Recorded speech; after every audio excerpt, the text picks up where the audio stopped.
Hello, my name is Sheldon Stack. I was an intern this semester for the iRadio internship for spring 2019 at University of Houston downtown. And this semester's internship was so awesome. I actually really enjoyed it this semester because I feel like we brought on a lot of new interns that had a lot of creativity to bring to the table. And I think that sparked and enhanced a lot of our ideas and a lot of our content that we promoted on the radio that we didn't really touch on before. So that was a really exciting part of the semester for me. I think that as far as my degree is concerned, I am a public and rhetoric communications degree.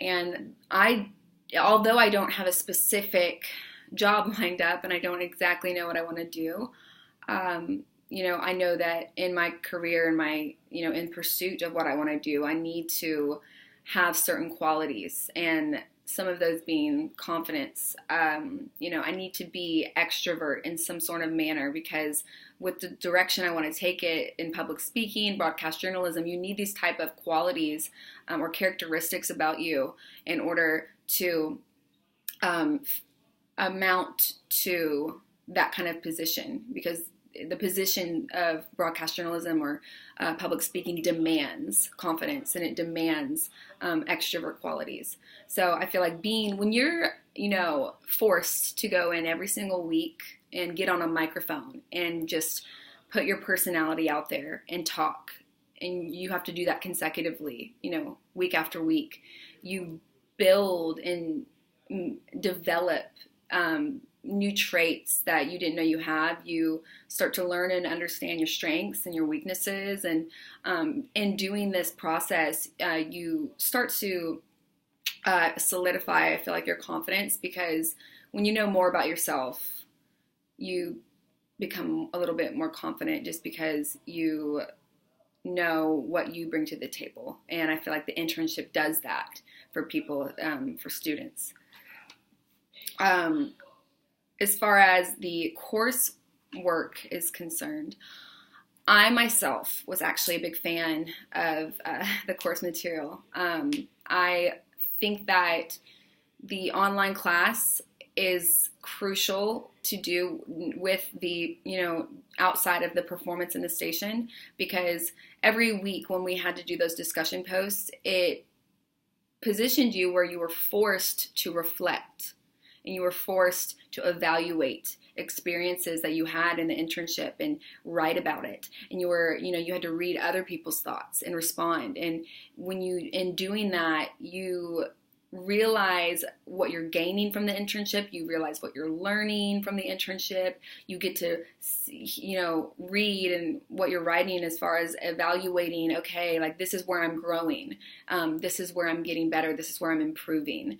And I feel like without that course material as a part of the internship, you wouldn't know those things or learn those things about yourself, because you wouldn't be sitting down every week, taking the time to write it down and learn about it.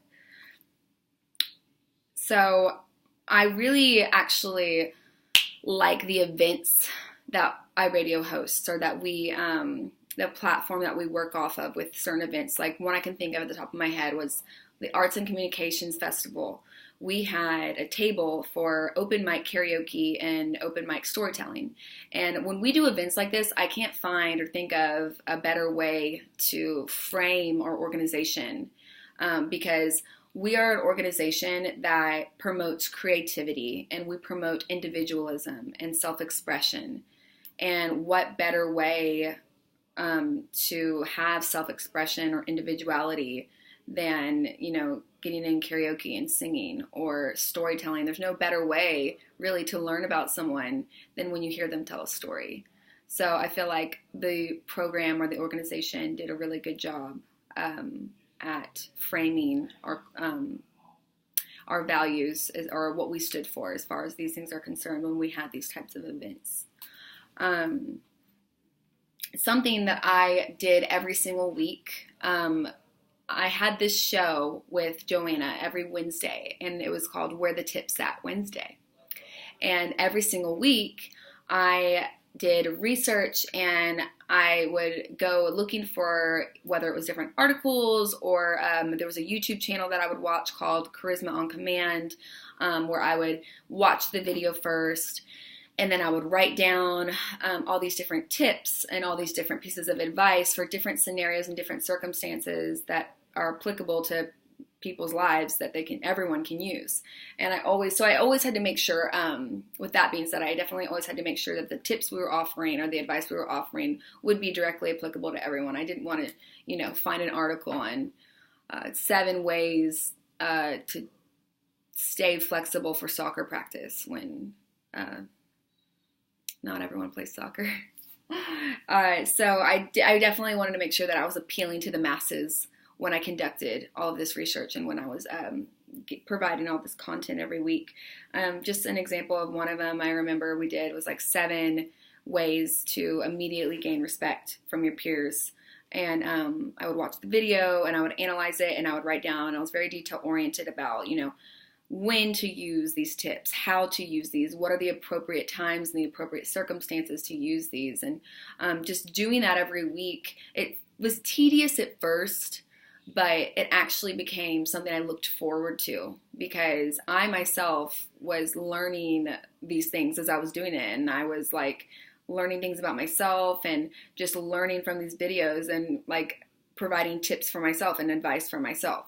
So it was something I actually looked forward to every week and that I really enjoyed.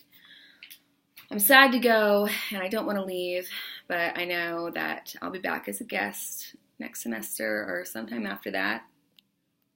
But for now, I'm leaving on a good note, so that's good.